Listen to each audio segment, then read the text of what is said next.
बुद्धि सत्र में आप सभी का स्वागत है। हमारे बीच में श्रीमती वर्षा श्रीवास्तव उपाध्यक्ष समवाय फाउंडेशन उपस्थित है, उनका स्वागत है। हमारे बीच में नीतू जैन जो उपस्थित हैं वो हमारे समवाय फाउंडेशन के प्रमोटर हैं और आज के फैकल्टी भी हैं, उनका स्वागत है। हमारे बीच में सुमित्रा जी उपस्थित हैं, उनका स्वागत है। अभी हमारे बीच में अभी एक साहब और थे, कहाँ चले गए क्या? उनका स्वागत है। ठीक है, एनीवे नमस्कार।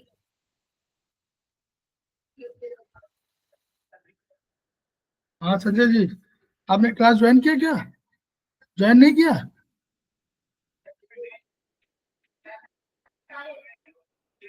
अच्छा ठीक ठीक ठीक। नहीं अभी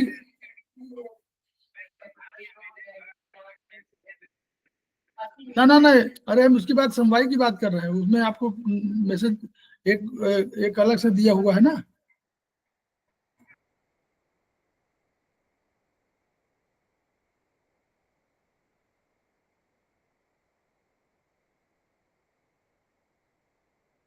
हम लोग जो है चर्चा कर रहे हैं,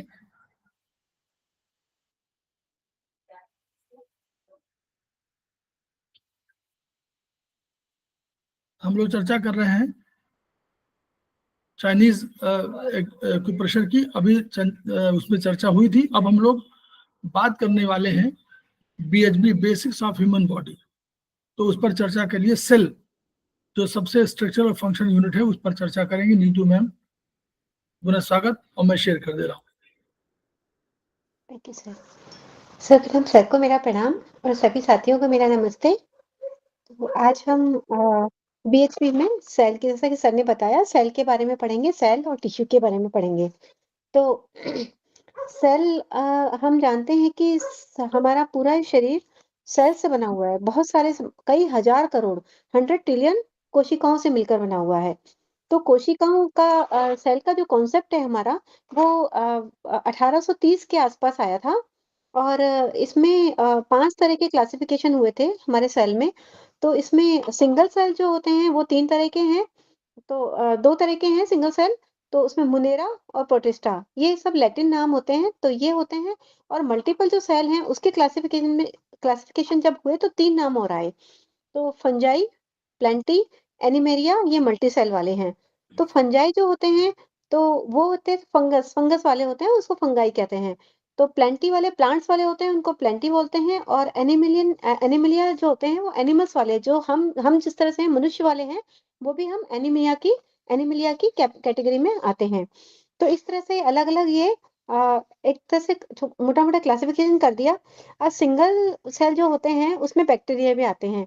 और वायरस भी इसमें सिंगल सेल वाले में आते हैं, लेकिन वायरस ना तो लिविंग है और ना नॉन लिविंग है। तो जब हमारे वायरस जहाँ भी एंटर कर जाते हैं, किसी की भी बॉडी में एंटर कर जाते हैं, तो वो वहाँ की बॉडी से पोषण लेते हैं और अपने आप को वो बढ़ते रहते हैं। तो इस तरह से वायरस का कॉन्सेप्ट है। तो मानव शरीर में 100 ट्रिलियन सेल से बना हुआ है।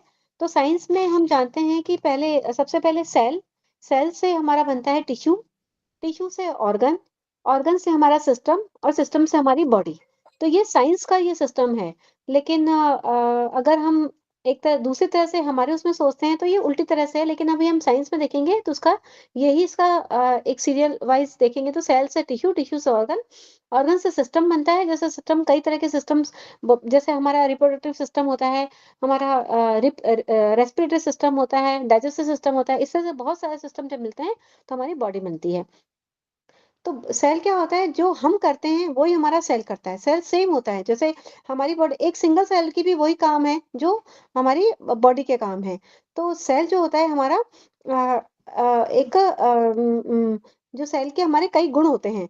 तो इसमें जैसे हम बुक में आते हैं तो सेल के गुण है ऑर्गेनाइजेशन, इरिटेबिलिटी, संकुचन, श्वसन, पोषण, उत्सर्जन, वृद्धि, मेटाबॉलिज्म तथा प्रजनन।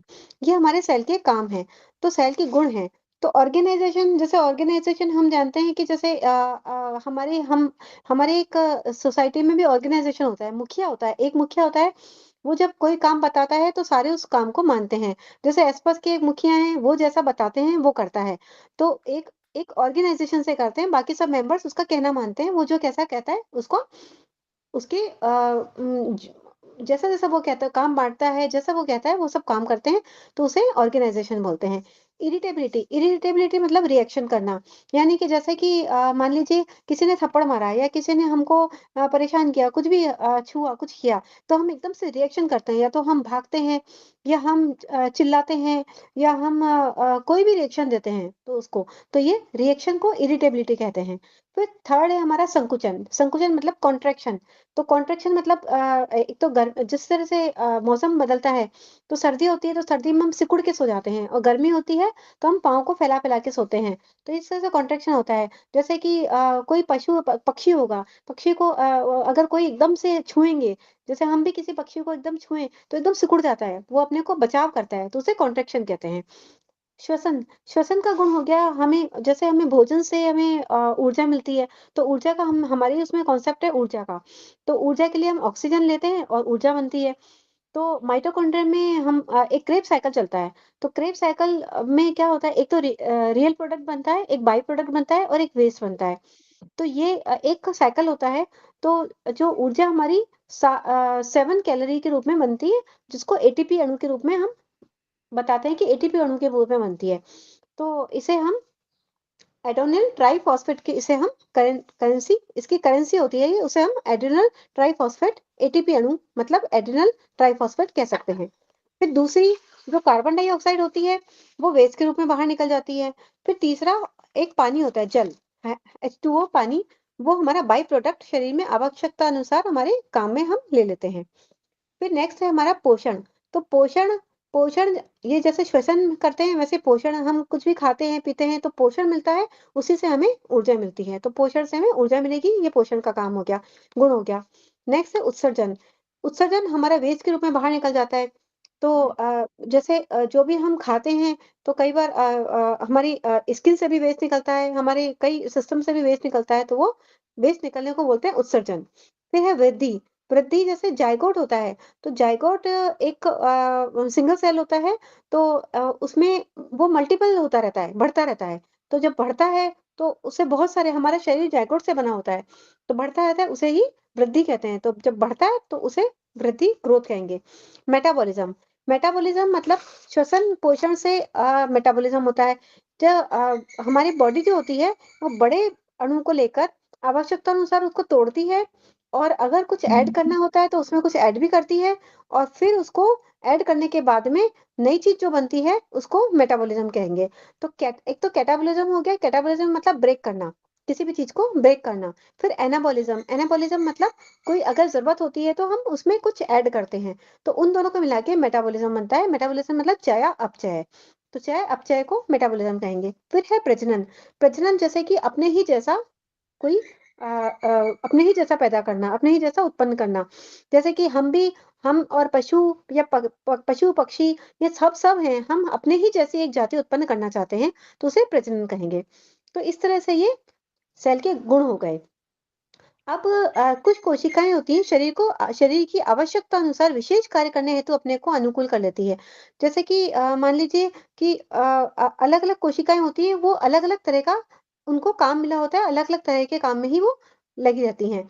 जैसे कि सिक्रेटरी कोशिकाएँ हैं, तो सिक्रेटरी जो कोशिकाएँ हैं, तो सीक्रेट करना मतलब निकालना, निकलने वाली कोशिकाएँ। इसमें कॉन्ट्रैक्शन और रिप्रोडक्शन का गुण नहीं होता है। ये हमें ध्यान रखना चाहिए कि सिक्रेटरी कोशिकाओं में ना तो कॉन्ट्रैक्शन मतलब सिकुड़ने का गुण नहीं होता है, और रिप्रोडक्शन वो नहीं करती हैं। फैट सेल जो होता है वो, उसमें संकुचन का गुण नहीं होता है, क्योंकि उसमें फैट इकट्ठा होता है तो संकुचन वो नहीं करती हैं। मसल सेल्स में रिप्रोडक्शन कभी भी नहीं होता है। जो मसल्स होती हैं उसमें रिपेयरिंग तो होती है, रिपेयर होता है वो, रिपेयर से जैसे एक सेल कुछ खराबी हो गई तो रिपेयरिंग हो जाएगी, लेकिन उसमें रिप्रोडक्शन नहीं होगा। फिर है हमारा तंत्रिका कोशिका। तंत्रिका यानी कि हमारा नर्वस सिस्टम। तो नर्वस सिस्टम में रीजनरेशन नहीं होता है, जैसे कि ब्रेन में। तो ब्रेन हमारा होता है, उसको बहुत एक प्रोटेक्शन में रखा गया है। तो स्पाइनल कॉर्ड, स्पाइन जैसे डिफरेंट होती है, वैसे ब्रेन और स्पाइनल कॉर्ड को बहुत ज़्यादा सेफ रखा गया है, क्योंकि उसमें रीजनरेशन कभी भी नहीं होता है। रीजनरेशन नहीं होता है, अगर कोई प्रॉब्लम हो गई, तो अगर वहाँ पे कोई प्रॉब्लम हो गई, तो वो हमेशा की प्रॉब्लम हो जाएगी, वो रीजनरेशन नहीं होगा। तो इस तरह से नर्वस सिस्टम में रीजनरेशन नहीं होता है। फिर है हमारी सेल, हमारी एक ये बहुत बहुत बहुत बार ये क्वेश्चन आता है और कि हमारा सेल जो है वो स्ट्रक्चरल और फंक्शनल यूनिट है। यानी कि हम जैसे एक सेल में जो होता है वही हमारे में होता है, तो हमारे में हमारा एक स्ट्रक्चर है, वैसे सेल का भी एक स्ट्रक्चर है और फंक्शन भी उसका है। तो उसकी सेल हमारी स्ट्रक्चरल और फंक्शनल यूनिट है। इस तरह से सेल वो बात अलग है कि जैसे कि एक मनुष्य है, उसके अलग-अलग नाम होते हैं, तो सेल में भी अलग-अलग नाम होते हैं। जैसे कि अगर वो इसके कारण हो हमारे किडनी से रिलेटेड है तो उसको हम न्यूरॉन कहेंगे और अगर ब्रेन से रिलेटेड है तो उसको हम नेफ्रॉन कहेंगे। तो नाम अलग-अलग हो गए, लेकिन वो भी हर सेल में ही आएँगे। फिर है कि प्रत्येक हमारी कोशिका एक महीन झिल्ली जिसे सेल मेम्ब्रेन कहते हैं उससे बनी होती है। तो जो कोशिका है उसको प्रोटेक्शन चाहिए, प्रोटेक्शन प्रोटेक्शन के लिए एक उसमें चारों तरफ एक झिल्ली होती है, उसे हम सेल मेम्ब्रेन कहते हैं। उस झिल्ली में बहुत अलग-अलग तरह के डायमीटर के असंख्य छिद्र होते हैं। उन छिद्रों से कोशिकाओं में पोषण अंदर आता है और कोशिका में मेटाबॉलिज्म के फलस्वरूप उत्पन्न तत्व बाहर आते हैं। यानी कि जो छिद्र होते हैं, उन छिद्रों से अगर हमें पोषण चाहिए होगा, जैसे कि हमारे घर में घर है, घर में एक दरवाज़ा है, तो दरवाज़े से हमारा राशन, पानी, सब्ज़ी, फल सब अंदर आते हैं और उसी दरवाज़े से हमारे जो वेस्ट होता है, घर का कचरा होता है, वो हम बाहर जाता है। तो उसी तरह से कोशिकाओं में भी जो छिद्र होते हैं, उनसे पोषण अंदर आता है, जो हम खाना लेते हैं, उससे एनर्जी के लिए पोषण अंदर आएगा और जो वेस्ट होगा, वो उन्हीं छिद्रों से बाहर जाएगा। जैसे कि हमारे स्किन से पसीना बाहर निकलता है। तो कोशिका में और मेटाबॉलिज्म होता है, तो मेटाबॉलिज्म से वो बाहर निकल जाते हैं।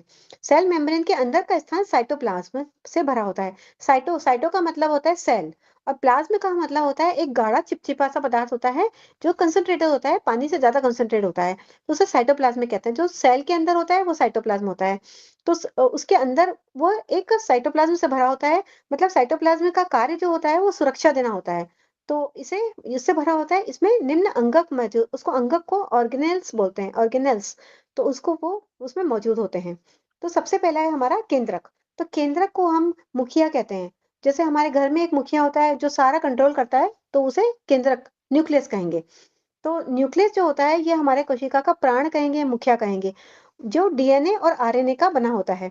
डीएनए यानी कि डीऑक्सी राइबोन्यूक्लिक एसिड और आरएनए मतलब राइबो न्यूक्लिक एसिड। तो ये जो इससे बना होता है, डीएनए का मतलब होता है जैसे जो हमारे में जीन्स होते हैं, वही हम जीन्स आगे ट्रांसफर होते हैं, तो वो डीएनए होता है और आरएनए यानी कि प्रोटीन। तो वो आरएनए जो होता है, वो प्रोटीन होता है और वो उसमें डीएनए में हेल्प करता है। तो ये डीएनए और आरएनए से कोशिका का प्राण बना होता है, न्यूक्लियस बना होता है। इसमें सेल के सारे गुण होते हैं और सेल के कार्यों का संचालन करता है। ये सेल के इसमें सारे गुण होते हैं न्यूक्लियस में और सेल के सारे गुणों का कार्यों का भी संचालन यही करता है। ये इसके आदेश से ही सेल में ये जो आदेश देगा तो उसी से सारे काम होंगे। जो भी देगा ये करना है या इस तरह से करना है, मतलब हमारा जो मुखिया होता है, मुखिया एक घर का मुखिया होता है, वो आदेश देता है किसी को आदेश देता है कि आप सब्जी लेके आओ, आप बैंक के काम करके आओ।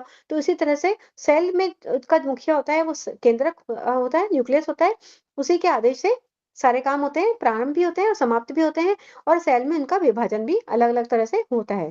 संपूर्ण केंद्रक एक महीन झिल्ली के अंदर सुरक्षित है तथा इस झिल्ली से एंडोप्लाज्मिक रेटिकुलम के माध्यम से सेल मेम्ब्रेन संबंधित रहती है।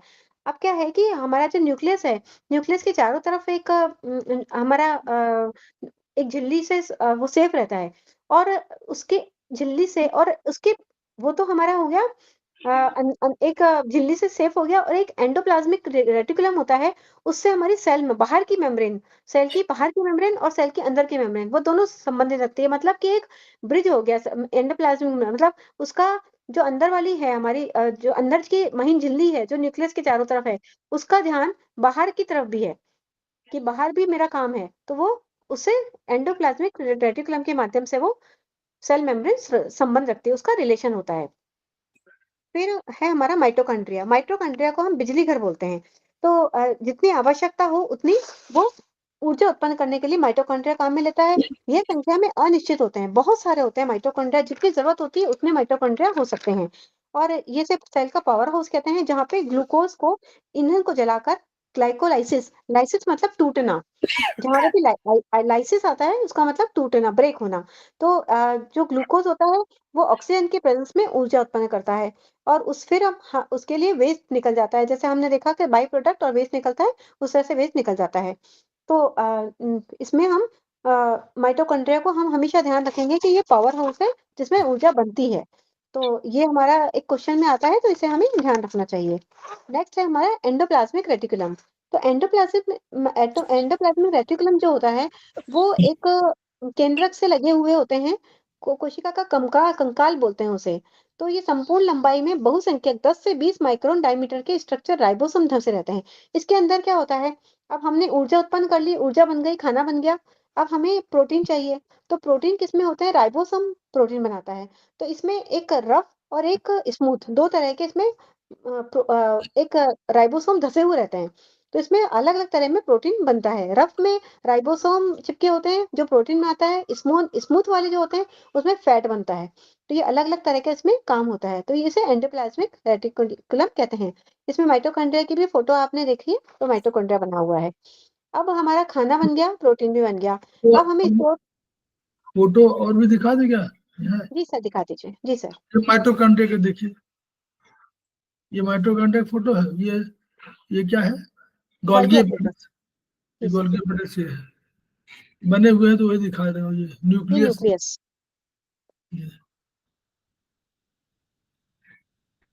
ये सेल मेम्ब्रेन इस तरह बनी है। ये सेल है पूरा इस तरह का साइटोप्लाज्म। ये जी सर। ये सेल आप देख रहे हैं, इसमें सारे के सारे ऑर्गन्स, सेल के अंदर के जो ऑर्गेनल्स हैं, वो सारे के सारे इसमें बताए हुए हैं। तो आप उनको देख सकते हैं। तो अब हमारा खाना भी बन गया, माइटोकॉन्ड्रिया में ऊर्जा बना दी, खाना बन गया। प्रोटीन भी बन गया। अब हमें जैसे हम घर में कुछ बनाते हैं, घर में हमने कुछ स्पेशल चीज़ बनाई, लड्डू बनाए, मट्ठी बनाई, कुछ भी बनाई, तो उसको रखने के लिए हमें एक डब्बा चाहिए होता है। तो रखने के लिए जो स्पेस चाहिए होता है, जो स्टोरेज के लिए जो जगह चाहिए होती है, उसे गोल्गी एपरेटस बोलते हैं। तो गोल्गी एपरेटस होता है, वो एनर्जी कैरियर होता है, उसे स्टोरेज बोलते हैं। जो प्रोटीन बन गया, वो इसमें इकट्ठा होता है। तो राइबोसोम में प्रोटीन निर्माण होने के बाद गोल्गी एपरेटस में इकट्ठा होती है, और आवश्यकता अनुसार फिर वो क्या होता है, टूट के ग्लूकोप्रोटीन और लाइपोप्रोटीन बदलकर वो शरीर में काम आ जाता है, शरीर को दे देता है। फिर नेक्स्ट है हमारा लाइसोसोम। लाइसोसोम हमारा, अब सब कुछ सारा काम हो गया, खाना बन गया और प्रोटीन भी बन गया। प्रोटीन को हमने रख भी लिया सुरक्षित। अब एक काम रह गया, सुरक्षा। मान लीजिए कि हम सब कुछ तो हो गया, लेकिन सुरक्षा नहीं हुई। कोई ना कोई दुश्मन बाहर आके खड़े हो गए, तो सारे काम खराब हो जाएँगे, तो सुरक्षा के लिए भी कोई चाहिए। तो लाइसोसोम हमारा सुरक्षा का काम करते हैं।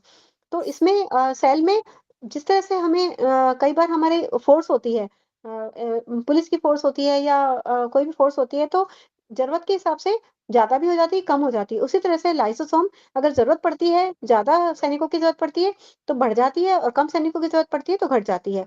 इसमें हाइड्रोलिटिक एंजाइम्स होते हैं, जो सेल में घुसे जीवाणुओं को गला देते हैं। यानी कि अगर बाहर से कोई जीवाणु प्रवेश कर गए, तो बाहर से अगर कोई जीवाणु प्रवेश कर गए, तो ये लिटिक एंजाइम होते हैं, वो उसको गला देते हैं, उसमें जीवाणुओं को गला देंगे, उनको खत्म कर देंगे, तो ये हमें सुरक्षा का प्रदान देंगे।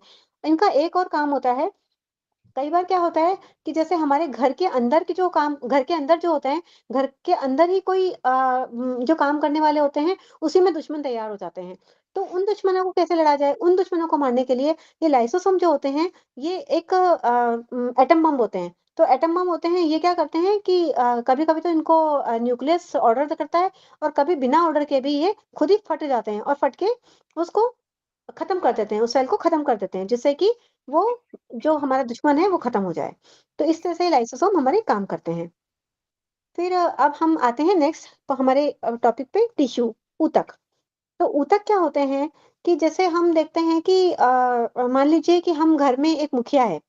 अब घर में बहुत सारे लोग हैं, अब सारे के सारे लोग, उसने बोल दिया है कि आज चलो तुम ये हमें तगादा करना है, पैसे लेके आने हैं, दे रखे हैं ब्याज भत्ते पे पैसे, वो लेके आने हैं, तो वो आज उसको भेज दिया, एक को सब्ज़ी लाने भेज दिया, एक को बैंक लाने का काम बनाने भेज दिया, ऐसे अलग-अलग भेज दिया।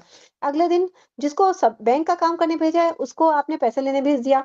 अब वो समझ ही नहीं पाएगा कि ये क्या हुआ? अचानक से वो हमको तो ये काम बताया था, आज हमको ये काम बता दिया। फिर से हमें समझना पड़ेगा इस काम को। तो इस तरह से अलग-अलग काम सबको बाँट देते हैं। अब क्या करते हैं, घर का मुखिया हमारा क्या करता है कि सर आवाज़ मेरी। अब बंद हो गई होगी, जी सर। खत्म हो गई जी, है। जी सर, थैंक यू। ठीक है। तो इस तरह से हमारे घर के अंदर जिस तरह से मुखिया क्या करता है कि अलग-अलग काम बाँट देता है कि आपका काम ये है, आपका काम ये है, आपका काम ये है, तो सब अपना-अपना काम बिल्कुल पीसफुली करते रहते हैं, उनमें कोई झगड़ा भी नहीं होता है और काम भी अच्छे से होता रहता है। तो इसी तरह से टिश्यू क्या होते हैं कि अगर हमारे जो सेल्स होते हैं, तो सेल्स को भी अगर एक ही काम दे दें, एक ही तरह के सेल्स को एक काम दे दें, तो वो काम ढंग से होगा और बिल्कुल परफेक्टली होगा। तो इसलिए इसका एक डेफिनिशन लिखी है, एक समान संरचना वाले बहुसंख्यक सेल जब एक कार्य करते हैं, तो उन्हें सामूहिक रूप से टिश्यू या ऊतक कहते हैं। मतलब संरचना भी सेम हो और काम भी सेम करेंगे, तो उस समूह को हम ऊतक कहेंगे। तो इसका हम इस तरह से बोल सकते हैं, उनको संरचना व कार्य में समान कोशिका के समूह को ऊतक कहा जाता है। तो मानव शरीर में हमारे 5 तरह के ऊतक होते हैं। तो सबसे पहला है, इसको 5 भागों में बाँटा गया है, एपिथेलियल। तो एपिथेलियल, वैसे तो हम एपिथेलियल को हमेशा बाहर की जो हमारी सतह होती है, उसके ऊपर जो बाहरी सतह हमारी होती है, उसको एपिथेलियल बोलते हैं। और अंदर की सतह को वैसे तो एंडोथेलियल बोलते हैं, लेकिन वो भी होती है एपिथेलियल ही है। तो शरीर के अंगों की बाहरी सतह और आंतरिक सतह पर पाई जाती है ये एपिथेलियल। तो इसका प्रारंभिक कार्य अंगों की रक्षा करना, एब्जॉर्प्शन, श्रवण, उत्सर्जन करना होता है। तो ये आपस में सटी रहती है। इसमें क्या होता है कि हमारे शरीर के बाहर और अंदर एक जो परत होती है, एक जो झिल्ली होती है, वो आपस में जुड़ी हुई होती है, अलग नहीं होती है। तो होती तो वो एपिथेलियल ही है, लेकिन उसे हम नाम अंदर वाली को एंडोथेलियल बोल देते हैं। तो उनका काम मेन होता है सुरक्षा देना। तो सुरक्षा देते हैं वो। और एब्जॉर्प्शन करना, मतलब अगर कोई भी चीज़ है, जैसे धूप है, धूप को एब्ज़ॉर्ब करते हैं, है ना? इस तरह से अलग-अलग काम होते हैं उनके। श्रवण करना, निकालना जो वेस्टेज है उसको निकालना, श्रवण उत्सर्जन मतलब वेस्टेज को निकालना। तो ये एपिथेलियल टिश्यू का काम होता है। नेक्स्ट है हमारा कनेक्टिव टिश्यू। कनेक्टिव टिश्यू होते हैं 2 सेल के मध्य टिश्यू ब्रिज का काम करते हैं। तो अगर ये अलग-अलग रूप में पाए जाते हैं, जिस तरह से इनके अलग-अलग है कि जैसे सबसे पहला है एरोरियल ए ए एरियोलर कनेक्टिव टिश्यू।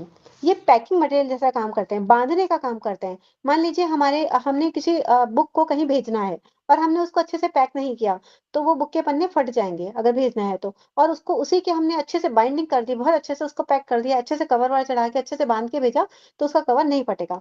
तो areolar connective tissue packing material जैसा इस तरह से काम करते हैं और अंगों को सुदृढ़ता प्रदान करते हैं। इससे अंग खराब नहीं होते। जैसे कि पेशी, जो हमारी मसल्स होती हैं, तो मसल्स के ऊपर एक पैकिंग मटेरियल होता है, तो वो उसको सुरक्षा प्रदान करता है। इसी तरह से तंत्रिकाएँ जो होती हैं, उसके ऊपर लिगामेंट में और वॉल्स में भी आने-जाने का काम होता है। कहीं से हमारे अलग-अलग बॉडी के पार्ट्स में अलग-अलग वॉल्स लगे होते हैं। तो इन सबको सुरक्षा प्रदान करने के लिए पैकिंग मटेरियल का काम एरोरियल कनेक्टिव टिश्यू करते हैं। नेक्स्ट है इलास्टिक एरोरियल टिश्यू। जिसमें इलास्टिक कंटेंट, मतलब कि जैसे कि अंगों को फैलने में मदद करते हैं। जैसे हमारी आर्टरीज होती है, अगर आर्टरीज फैलेंगी, सिकुड़ेंगी नहीं, तो ब्लड कैसे बहेगा? तो इलास्टिक एरियल टिश्यू जो होते हैं, वो हमारे इस तरह का उसको अंगों को फैलाने में और उसमें काम मदद करती हैं। फिर है नेक्स्ट हमारा fatty connective tissue. Fatty connective tissue जो होती हैं, वो हमारे वसा के, मतलब फैट के भंडार हैं, फैट जहाँ पे इकट्ठा होता है। जैसे कि ज़्यादातर ये त्वचा में संख्या में त्वचा के नीचे होते हैं, या ओमेंटम। ओमेंटम जो होता है हमारा, जहाँ पर पेट के नीचे का भाग जो होता है, जहाँ पे L I, S I, liver, ये सारे ऑर्गन होते हैं, स्टमक, ये सारे ऑर्गन होते हैं, वो ओमेंटम कहलाता है। तो इसे जैसे हम कहते हैं काला धन, तो काला धन जो होता है वो फैट हो गया एक तरह से। तो जैसे किसी कभी कहते हैं मोटी त्वचा हो गई, बहुत ज़्यादा मोटी त्वचा है इसकी, तो मोटी त्वचा का मतलब फैट वहाँ इकट्ठा हो गया। या फिर जो जिनकी तोंद निकली होती है, जिनके बेली बहुत बाहर निकली होती है, वहाँ पे वसा इकट्ठी हो जाती है। तो उसे हम एक तरह से काला धन जो इकट्ठा होता है, वो इतनी आसानी से निकलता नहीं है। तो उसके लिए कई बार ऑपरेशन वगैरह होते हैं, कई अलग-अलग तरह होते हैं। हमारे यहाँ कुछ पॉइंट्स भी हैं, जिससे हम उसको कम कर सकते हैं। तो उसे वहाँ पर फैटी कनेक्टिव टिश्यू के कारण होता है। फिर नेक्स्ट है हमारा lymphoid connective tissue. Lymphoid connective tissue उन अंगों में अधिक मात्रा में पाया जाता है जहाँ पे विषाणुओं का प्रवेश आसान होता है, जैसे कि पाचक तंत्र और श्वसन तंत्र। मतलब हम अगर या तो खाना खाते हैं या हम सांस लेते हैं, उन्हीं दो तंत्रों से हम विषाणुओं को, हम बैक्टीरिया को प्रवेश अंतर कर सकते हैं। तो लिम्फोइड हमने आगे हम पढ़ेंगे लिम्फेटिक सिस्टम।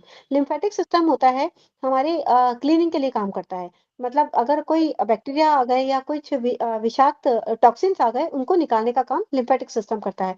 तो लिम्फेटिक सिस्टम्स में लिम्फ नोड्स होते हैं बहुत सारे। तो जहाँ पर जीवाणु ज़्यादा आ जाते हैं, वहाँ पे लिम्फ नोड्स इकट्ठा हो जाते हैं, बहुत सारे लिम्फ नोड्स आ जाते हैं उस जगह पे, और वो उसको क्लीनिंग करने में काम आ जाते हैं। तो वहाँ पे जगह-जगह पे चौकियाँ, इनको लिम्फ नोड्स को चौकियाँ कहते हैं, कि जगह-जगह पे डिफेंस के लिए चौकियाँ लगी बनी होती हैं, तो वो उसको उस तरह से वहाँ की सफाई के लिए काम करते हैं। तो इस तरह से हम लिम्फोइड कनेक्टिव टिश्यू को हम समझ सकते हैं। नेक्स्ट है हमारा cartilage and bone connective tissue. Cartilage और बोन कनेक्टिव टिश्यू क्या होता है कि इसमें टेंसाइल स्ट्रेंथ ज्यादा होती है, यानी कि भार सहने की शक्ति ज्यादा होती है, क्योंकि इनमें अन्य ऊतक की तुलना में कोलेजन फाइबर की, इसमें कोलेजन फाइबर बहुत ज्यादा होते हैं, तो ये लचीले होते हैं और इसमें कितना भार उठा सकते हैं, तो वो कार्टिलेज और बोन कनेक्टिव टिश्यू कहलाते हैं। फिर थर्ड है हमारा मस्कुलर टिश्यू। ये हमारे कनेक्टिव टिश्यू के पार्ट से अब है मस्कुलर टिश्यू। मस्कुलर टिश्यू क्या होता है, इनका मुख्य काम होता है कॉन्ट्रेक्शन, मतलब कॉन्ट्रैक्शन, जिससे कार्य अंगों को गति प्रदान, मतलब हमारी मसल्स मसल्स हमारा ब्रेन उसको ऑर्डर देता है, मानव शरीर में ये हमारा ब्रेन उसको ऑर्डर ऑर्डर देता है कि आप चलना है, फिरना है, भागना है, बैठना है, किसी को किसी ने आपको परेशान किया उसको मारना है, तो ये सारे मसल्स जो काम करती हैं वो मस्कुलर टिश्यू काम करते हैं। तो इसमें इस 3 प्रकार के होते हैं, स्केलेटल या वॉलंटरी मसल। तो ये हमारे ऑटोनॉमिक नर्वस सिस्टम से रिलेटेड होते हैं। तो वॉलंटरी वॉलंटरी का मतलब कि जो हमारे कंट्रोल में होते हैं। अगर हम चाहते हैं, हम हमारा हाथ उठाना चाहते हैं, तो हम उठाते हैं, हम नहीं चाहते हैं, तो नहीं उठाते हैं। तो वो स्केलेटल मसल में आते हैं और वॉलंटरी मसल में आते हैं। तो ये जोड़ों पर अस्थियों को गतिशील मतलब गतिशीलता प्रदान करना, हम जो चाहते हैं वो हम करते हैं, उसे हम स्केलेटल या वॉलंटरी मसल कहते हैं। नेक्स्ट है हमारा स्मूथ या इनवॉलंटरी। इनवॉलंटरी का मतलब जो हमारे कंट्रोल में नहीं है, यानी कि अब हार्ट है, हार्ट को हम ये तो नहीं कह सकते हैं कि अभी आप धड़को, अभी आप मत धड़को। इस तरह से हमारे बहुत सारे हमारे ऑर्गन्स हैं, वो खुद काम करते हैं, लीवर हमारा खुद काम करता है, रेस्पिरेटरी सिस्टम हमारा खुद काम करता है, सांस लेने में हम नहीं रोक सकते, एक थोड़ा सा हमारा कंट्रोल होता है, अदरवाइज वो सांस खुद लेते हैं, खुद जाता है। तो ये इनवॉलंटरी सिस्टम है। तो ये शरीर के आंतरिक अंगों की संरचना में और कार्य में मदद करते हैं। ये नेक्स्ट है इसमें क्या होता है, कार्डियक मसल। कार्डियक मसल भी एक तरह से इनवॉलंटरी है, हमारे कंट्रोल में नहीं होती है, लेकिन इसको अलग रखा गया है क्योंकि एक स्पेशल होती है, क्योंकि हार्ट एक अलग स्पेशल हमारा ऑर्गन होता है, इसलिए कार्डियक मसल को अलग रखा गया है। तो ये भी होता तो इनवॉलंटरी है, जो हृदय को हमारे कॉन्ट्रैक्शन और एक्सपांड करता है, लेकिन इसमें क्या होता है कि एक सिंक्रोनाइज तरीके से होता है, एक साथ संकुचित होते हैं इसके सारे ऑर्गन्स और एक साथ फैलते हैं। तो इसलिए इनको कार्डियक मसल को एक अलग उसमें रखा गया है। तो इसको 3 तरह से हम बाँट रखा है। फिर हमारा है नेक्स्ट 4th है हमारा नर्वस टिश्यू। नर्वस टिश्यू मतलब तंत्रिका ऊतक। ये ऊतक फास्फोलिपिड से बना होता है। लिपिड मतलब वसा, फास्फोरस फास्फोरस और वसा, इनका बना होता है ये। इनका भोजन मात्र ग्लूकोज़ होता है। यानी कि हम अगर नर्वस सिस्टम की बात करते हैं, तो हमें ग्लूकोज़ चाहिए होता है। ग्लूकोज़ के बिना हम कोई भी काम नहीं कर सकते हैं। अगर हमारे बच्चे पढ़ने में वीक हैं, हम उनको दूध पिलाते हैं, कुछ भी करते हैं, तो भी वो वीक रहते हैं, उनको हम ग्लूकोज़ देते हैं, तो उनका ब्रेन काम करने लग जाता है। नर्वस सिस्टम काम करने के लिए हमें ग्लूकोज़ चाहिए होता है। तो इसको हमें ध्यान रखना है कि इनका भोजन सिर्फ़ और सिर्फ़ ग्लूकोज़ होता है। इसमें रिप्रोडक्शन का क्षमता नहीं होती। रिप्रोडक्शन हमने पहले भी पढ़ा था, इसमें रिप्रोडक्शन नहीं होता है। और ये इम्पल्स को कंडक्ट करते हैं, मतलब हमारे इम्पल्स जो जाती हैं और आती हैं, उसको नर्वस सिस्टम कंट्रोल करता है। ये हम आगे और पढ़ेंगे। फिर है नेक्स्ट है हमारा फ्लूइड टिश्यू। फ्लूइड टिश्यू हमने देखा कि रक्त, लिम्फ और सीएसएफ सेरेब्रो स्पाइनल फ्लूइड, ये इसमें फ्लूइड टिश्यू होता है। तो रक्त हम जानते ही हैं, लिम्फ हमारा वो लिम्फ जो होता है जहाँ पे रक्त नहीं जा सकता, वहां पे लिम्फ जा सकता है और लिम्फ हमारा क्लीनिंग करने में काम आता है। और सेरेब्रो स्पाइनल फ्लूइड हमें सुरक्षा का काम करता है, और हमारा ब्रेन का जो वेट होता है वो बहुत ज़्यादा होता है, लेकिन हमें इतना लगता नहीं है। वो इसी कारण नहीं लगता है कि हमारे उसमें सेरेब्रो स्पाइनल फ्लूइड भरा हुआ है, तो ये हमारा वजन उसके वेट को भी हमारा कम करता है। तो ये फ्लूइड टिश्यू होते हैं। तो इस तरह से ये अलग-अलग हमने टिश्यूओं को देखा। अब है कोश झिल्ली का माध्यम से तत्वों का वहन। अब ये तो हमने पढ़ लिया। अब ये एक एक जगह से दूसरी जगह जाएँगे कैसे? तो उसको हम देखेंगे कि सेल का स्वस्थ होना इस बात पर निर्भर करता है कि सेल के अंदर के जो तरल हैं, एक तो इंट्रासेल्युलर होते हैं और एक सेल के बाहर होता है, उसको हम एक्स्ट्रासेल्युलर फ्लूइड बोलते हैं। तो वो उसके बीच में होमियोस्टेसिस, यानी कि उसके बीच में समस्थापन कैसे होगा कि मतलब अंदर जा रहा है या बाहर जा रहा है, वो किस तरह से होता है। तो ये होमियोस्टेसिस विभिन्न तत्वों के कंसंट्रेशन से संबंधित होता है, जो ट्रांसपोर्ट प्रोसेस पर निर्भर करता है। सेल के अंदर और सेल से बाहर तत्वों का वहन अलग-अलग तरह से होता है। किस तरह से होता है? एक तो एक्टिव ट्रांसपोर्ट होता है और एक पैसिव ट्रांसपोर्ट होता है। तो एक्टिव ट्रांसपोर्ट वो होता है कि जिसमें कि सेल की ऊर्जा खर्च होती है। एटीपी क्या, हमने अभी एटीपी पढ़ा था, तो एटीपी के रूप में जिसमें सेल की ऊर्जा खत्म होती है, उसे हम एक्टिव ट्रांसपोर्ट कहते हैं। तो ये क्वेश्चन ज़रूर आता है कि एक्टिव ट्रांसपोर्ट क्या होता है? तो इसमें सेल की ऊर्जा खत्म होती है। जैसे कि इसमें सोडियम, पोटेशियम, कैल्शियम ये जब जाते हैं, तो इसमें सेल की ऊर्जा खत्म होगी और इसे एक्टिव ट्रांसपोर्ट कहेंगे। और एक बात और है, ये लो से हाई कंसंट्रेशन की तरफ जाते हैं, हाई से लो की तरफ नहीं जाते। जहाँ पे कम होगा वहाँ से हाई कंसंट्रेशन की तरफ ये बहेंगे, तो इसे एक्टिव ट्रांसपोर्ट कहेंगे। अब है पैसिव ट्रांसपोर्ट। पैसिव ट्रांसपोर्ट एक तरह से भंडारे की तरफ होता है। इसमें कोई ऊर्जा खत्म नहीं होती, जैसे भंडारा चलता है कि जो आता है वो खाना खाने के लिए कोई पैसा नहीं देना पड़ता है, इसमें कोई ऊर्जा खर्च नहीं होती है। तो इस तरह से इसे भंडारे की तरह से बोलते हैं। इसमें सेल की ऊर्जा खत्म नहीं होती और ये हाई कंसंट्रेशन से लो कंसंट्रेशन की तरफ बहता है। तो इसका अलग-अलग 3 भाग हैं। दबाव, प्रेशर। प्रेशर या सांद्रता पर निर्भर डिफ्यूजन विधि से। डिफ्यूजन विधि यानी कि जैसे कि हम मानिए कि एक टंकी है, टंकी में 3 छेद करें, एक ऊपर, एक बीच में, एक नीचे। तो सबसे ज़्यादा पानी कहाँ से निकलेगा? सबसे नीचे वाले छेद से तेज़ी से निकलेगा, क्योंकि उसमें सबसे ज़्यादा प्रेशर आ रहा है, तो उससे पानी सबसे तेज़ी से निकलेगा। तो ये डिफ्यूजन विधि। इसमें अगर समान जल हाइड्रोस्टैटिक प्रेशर है, अंदर और बाहर के तरलों में तत्वों की सांद्रता यदि बाहरी तरल में आंतरिक तरल से अधिक है, अगर बाहर अधिक है, आंतरिक से बाहर ज़्यादा है, तो तत्व बाहर से अंदर की तरफ, मतलब जहाँ पे एक सेकंड, जी सर, आप बता दीजिए। इसमें देखिए ऐसा ना, ये फिजिक्स का सिद्धांत है, जो ये वाला दबाव की वजह से क्या होता है, डिफ्यूजन विधि ऐसी कहलाती है। इसमें देखिए ये वाला शब्द पढ़िएगा, समान जल दाब, हाइड्रोस्टैटिक प्रेशर, जल का एक दाब होता है, ठीक है। तो यानी समान जल दाब, यानी एक ही प्लेटफॉर्म की बात कर रहे हैं। ये एक प्लेटफॉर्म पर आप दोनों चीजें एक प्लेटफॉर्म पर हों, और वो उसमें क्या होता है, माने जल होगा और कुल घुलनशील पदार्थ होंगे, तो उनका नेचर ये होता है कि जिधर कंसंट्रेशन अधिक है तो वो, जो इधर कंसंट्रेशन कम है तो ये जो है इधर बाहर जाना चाहते हैं ताकि दोनों तरफ बराबर हो जाए। इधर जो पानी है, पानी है, मान लीजिए कोयला है, एग्जाम्पल दे रहे हैं, तो कोयला और एक में पानी अधिक है और कोयला कम है, एक में कोयला अधिक है, पानी कम है, और तो दोनों जहां पानी अधिक है तो पानी इधर जाना चाहेगा और ये वाला कोयला इधर आना चाहेगा, अधिक वाला, तो ये दोनों ऐसे ट्रांसफर करेंगे ताकि दोनों बराबर हो जाए। तो ये एक समान जल दाब, ये निर्भर, एक हाइड्रोस्टैटिक प्रेशर समान होना चाहिए, ठीक। अब दूसरा आइए, तो ये ऑक्सीजन और कार्बन डाइऑक्साइड ऐसी होती है, दोनों प्रेशर अंदर प्रेशर अलग होता है। जैसे देखिए ऑक्सीजन अधिक होती है कहाँ, सेल में जब जा रहा है, तो जो वो ले जा रहा है हमारा सेल, वो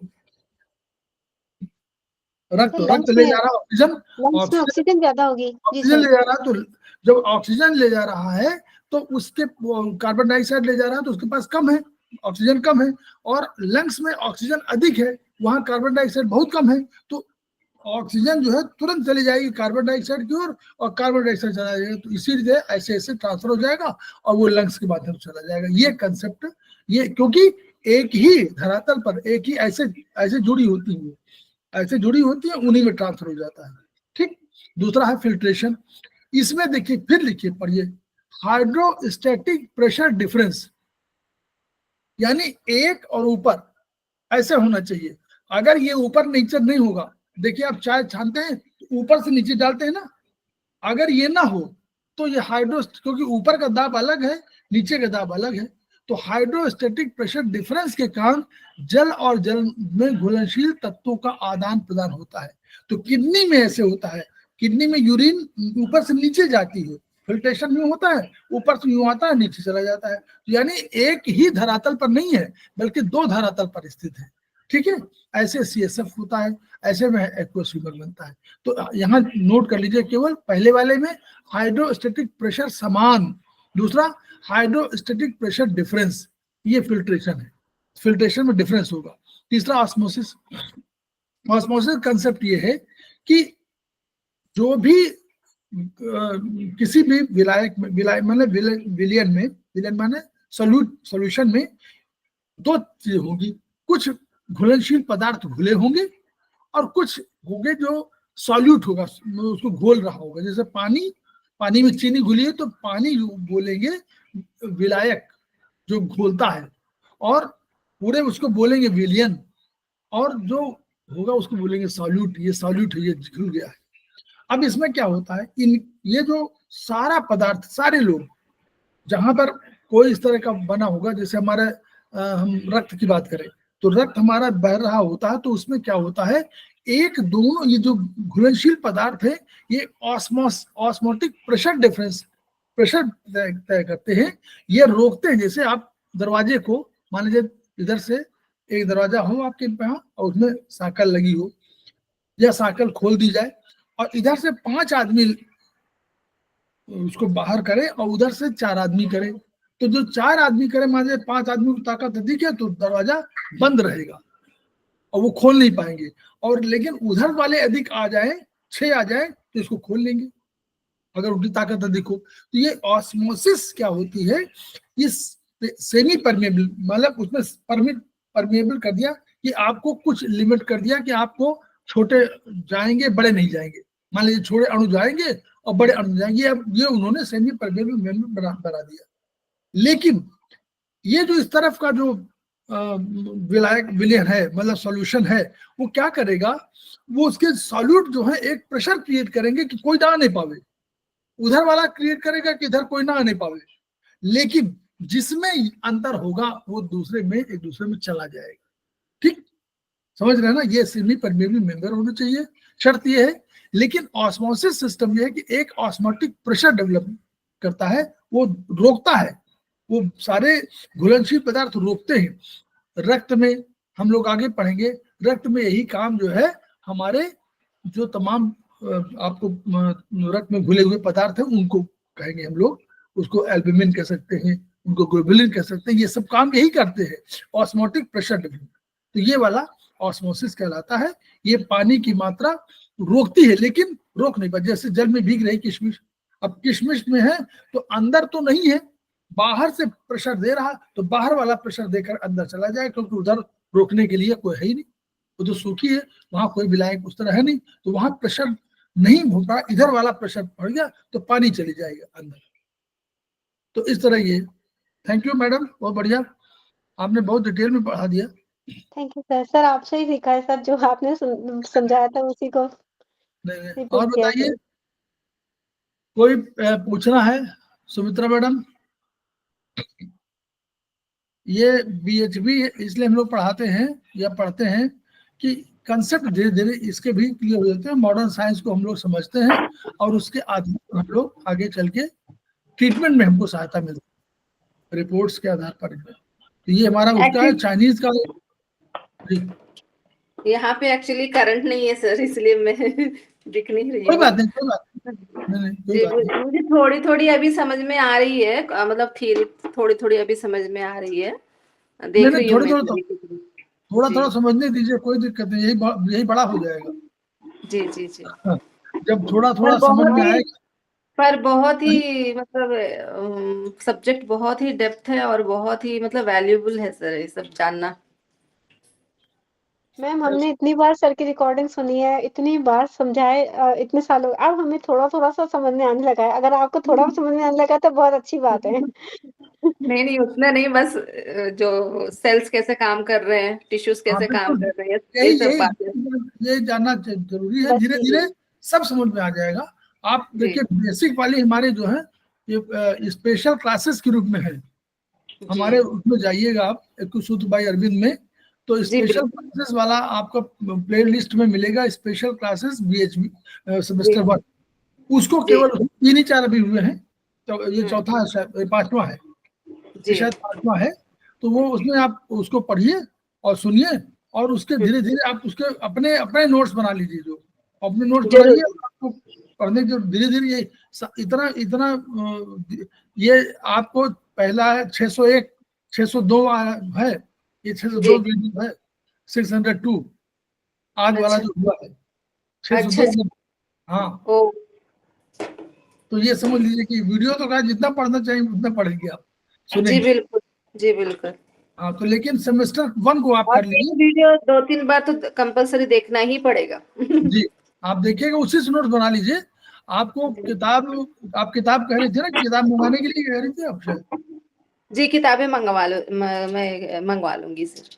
हाँ, वो आपको नंबर दे दिया है, आप उसमें मंगवा लीजिए। 3 किताबें इसकी हैं, वो जरूर मंगवा लीजिए और फिर आप पढ़िए।